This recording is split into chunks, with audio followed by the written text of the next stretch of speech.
Medical Eyewear. Maganda ang ipit ko sa akin ng iron spray kasi dati pag gumagamit ako ng salamin na may grado, kahit may grado na masakit pa sa ulo. Pero ito, wala akong nararamdaman na masakit ang ulo ko. Tsaka minsan nahihilo ako dati kasi may vertigo ako. Pero ngayon, pakiramdam ko parang hindi na ako aatakihin.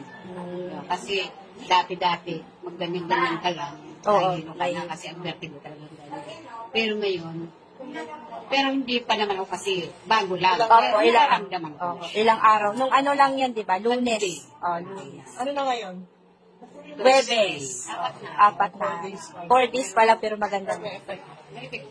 Kaya inaano ko sa kanila na, sige na. Tama. Maggumamit para huwag nang gumamit ng may grado. Para sabi ko sa kanila, pag gusto, may paraan. Tsaka para sa kanila. Ang pera nakukuha na. Okay. Ang buhay ay mahirap. Hindi ka na makalays-lays kung sa pagpunta. Tama. Ito, kahit sa... Dati kasi kahit gumagamit ako ng salamin na may grado, hindi ko siya... Inaalis ko siya kasi masakit sa ulo. Tsaka minsan nagulula pa rin ako. Pero ito hindi na. Okay na.